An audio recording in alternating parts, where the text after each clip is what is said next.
I just got the news that I can't stand on my foot plates anymore. It's not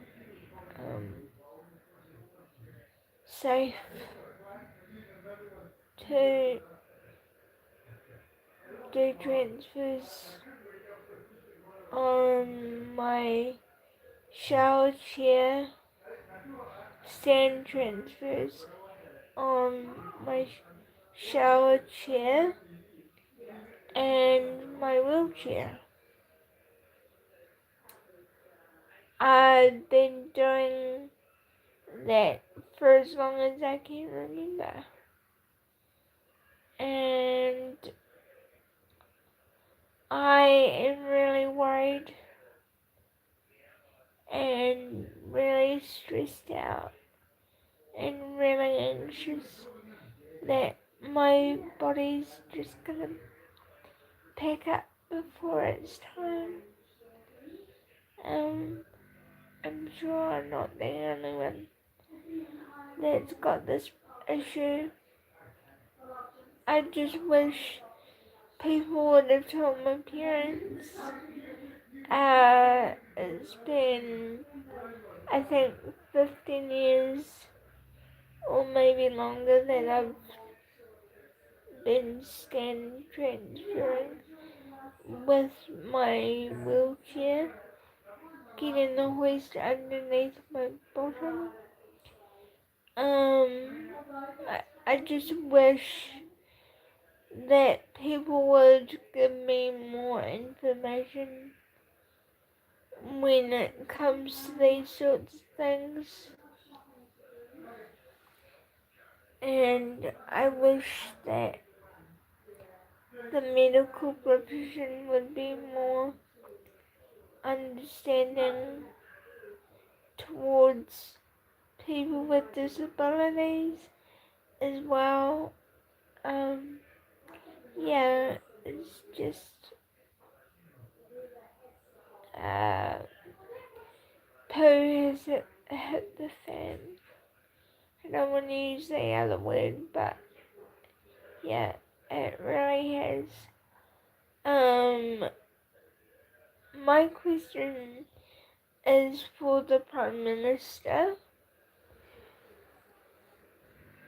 What the heck are you doing with the disability budget, and has anybody else addressed these issues that us as a community is facing? And if so, Prime Minister, what are you going to do about it? Because there is a lot more vulnerable people like me. I wouldn't say I'm vulnerable, but yeah, I have a strong sense of self when it comes to disability rights and being informed about changes with the medical profession, and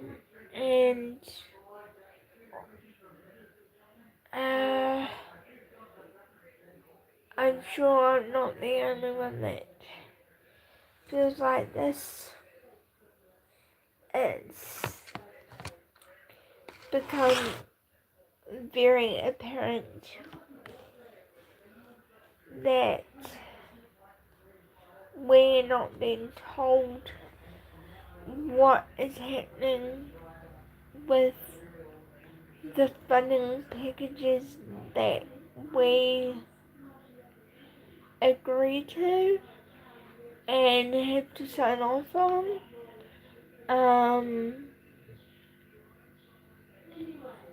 Yeah, I don't want to use the cost of living as an excuse, but that also is a contributing factor, and the fact that we can't actually get into the doctors when we want to, when we have to, is another issue. And then could be 10 months before we get a referral. And I am just gobsmacked that I have lived in this world for 31 years and none of my occupational therapists have said to me, this is not safe for you to do. I have been doing scan transfers for as long as my body could do it. And in 2019, hi Rosemary.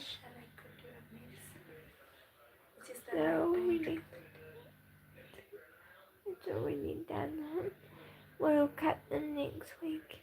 Is it? Drummond's already done them. Oh, Can you adjust my camera? sorry? Can you adjust my phone? Yeah. I can't see.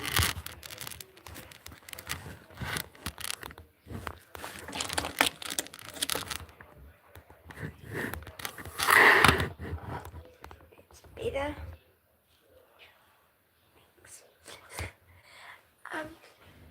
So has Taryn already started cooking? No.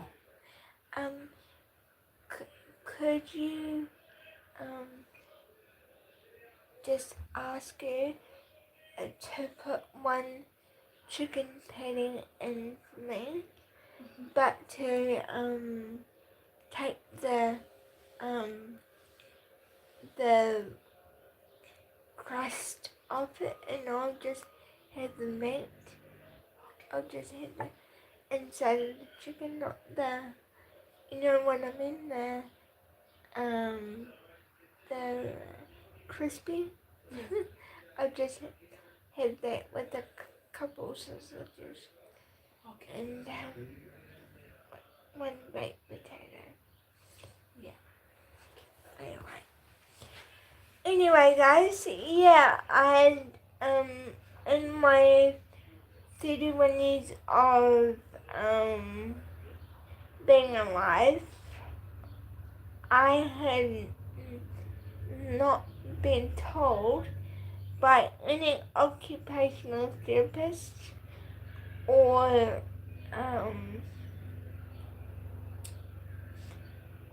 any physiotherapist that it's wrong to be stand transferring on something that supports your legs. I'm just worried about my physical health because in 2019 I had an accident and fell off a standing hoist. I ended up on the bathroom floor because one of my staff members at the time didn't want to listen to me. So I ended up having an accident and the standing hoist flipped with me in it, and I landed on the bathroom floor, and yeah, I had to eventually have hip surgery, and it ended up having to go into hospital for the month of March. Yeah. So that was in 2019 is when I had my accident. 2020, 2020 was COVID. Hi guys. Yeah, 2020 was COVID, and 2021 I had to get surgery on my right hip because the surgeons were concerned that I would dislocate my hip because I landed straight on it and injured it. So, and, so they took me into surgery, but before that, I did send, I signed a consent form to get both of my hips done. Went into surgery, and had that done. Then I woke up from surgery, and I remember asking my mum, hi mum, I remember asking my mum, did they do both my hips? And she said no, but they did both your knees. This sounds like an episode of Botched, but it's literally what happened. So, yeah, I had, I think, it felt like nine weeks in plaster. I actually went back to Dennyville to recuperate. Hey Dennyville! Hi Eileen, Mary, love you guys. Yeah, so that took a period of time. And also, in that period of time, because it was my hips, they had to put a rod in between, so it almost felt like 9 weeks, but I think it was less than 9 weeks that I had to lie flat, and yeah, so I had to lie flat on a hospital bed, and had to be, I would say, unable to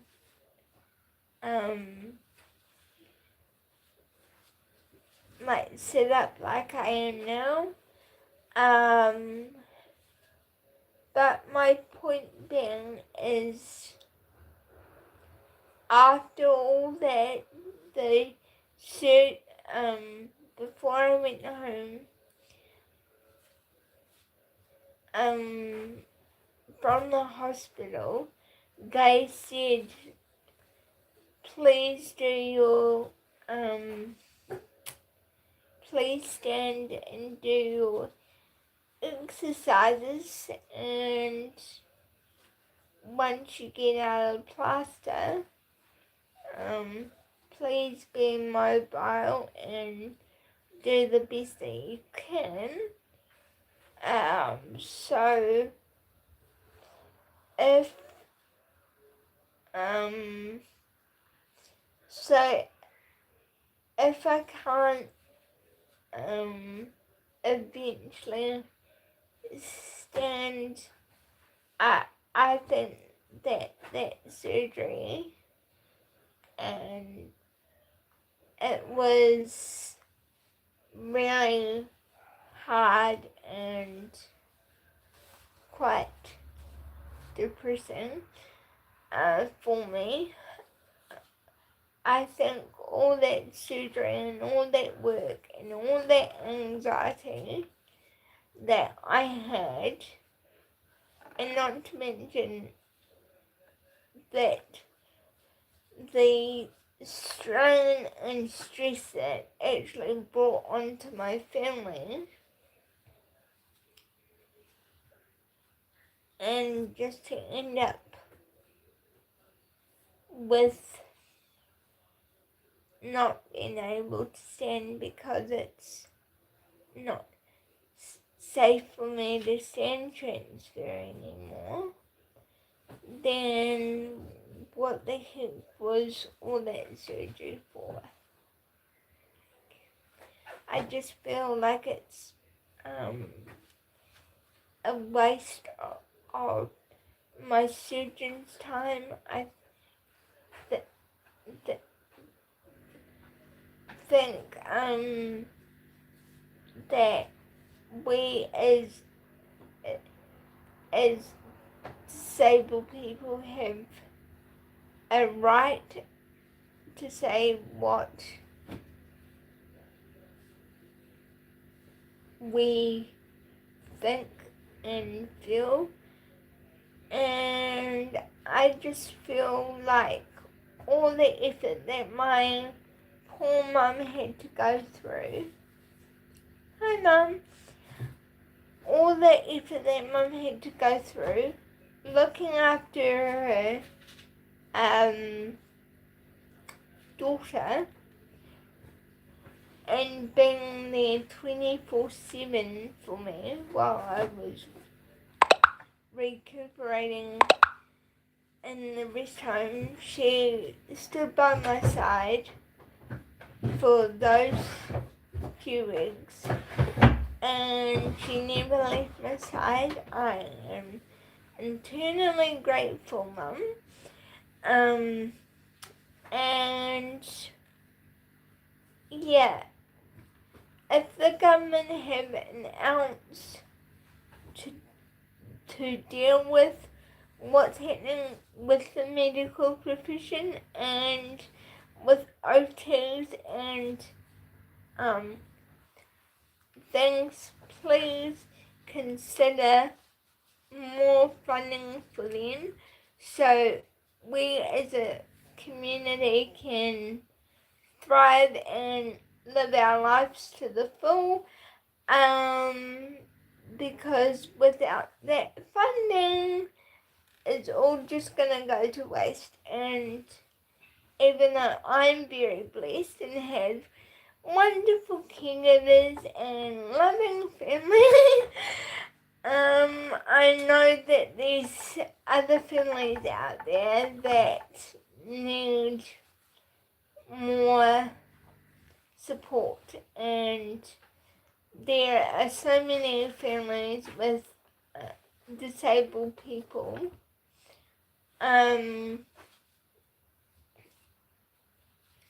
who need their families to speak up for them, to be a voice for them, because sometimes they can't verbally say what they want to say, so it's up to the parents or siblings to step in and to think what's best for their family member. So I am asking you, Chris Hipkins, please consider those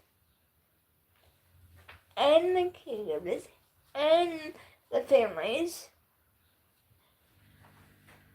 to, instead of putting money in towards your guys' lecturers and whatever else are doing there in Parliament, please consider us that have to live with these issues, and please consider the parents that have to sometimes provide for their children and like me have to make tough decisions for their children.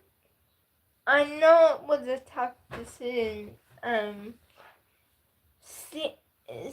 for my mum to ask ask the Palmerston North Hospital to do the surgery on me. But there's got to be another solution, and we need funding for that. So please, Prime Minister, along with next year's budget, can you please, by any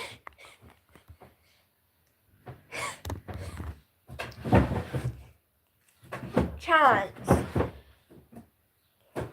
listen to half the voters who are voting for you, who need your help, who have disabled people or are disabled? Would you consider actually putting more into the budget for us to live our lives and to make medical visits free, for one thing, and then possibly give a leg up to us that are on a benefit and are also struggling to live day to day when we have to rely solely on people and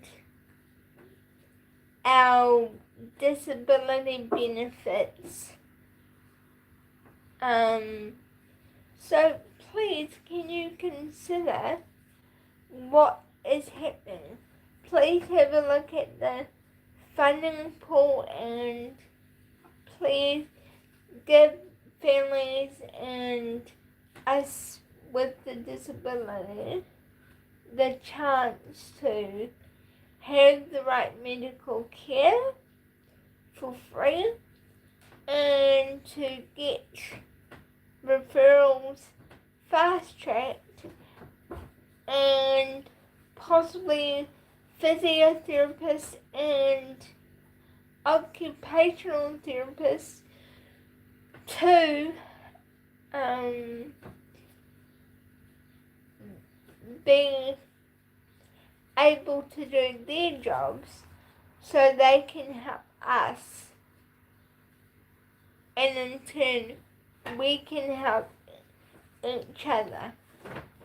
So please, Prime Minister, and last but not least, can you please give families and caregivers a raise, because my mother did what was basically my main caregiver for 18 years. I left home when I was 18 and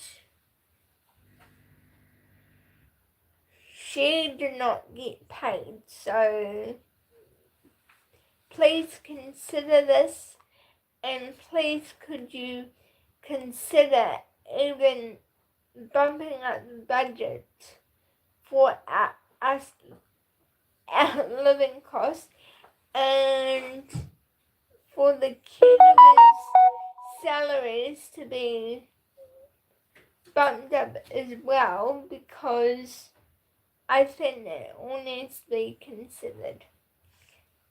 Anyway, guys, I will see you tomorrow for another Q&A before Christmas Day. Anyway, guys, thanks for listening. Thanks for watching. I will see you tomorrow. Goodbye. Kakita and all, God bless. Merry Christmas. Have a happy new year. I will see you tomorrow. Bye guys. Bye.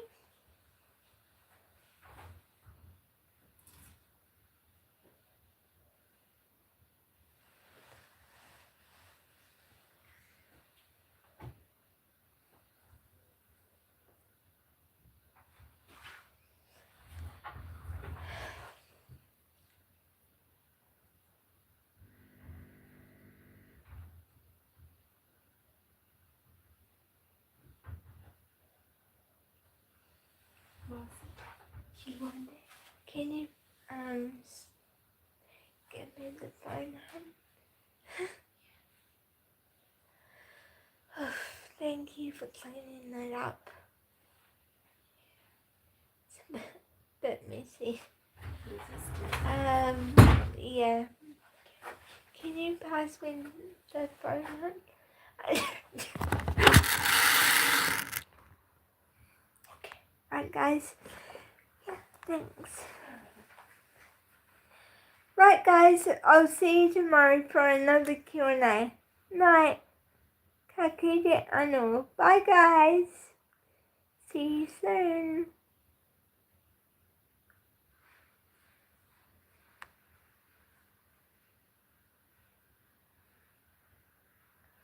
Oh, and Prime Minister, please also, can you please look at the budget for education as well? Because if you're going to expect us to pay for our education, would you mind giving it a bump up as well? Thank you. Night, guys.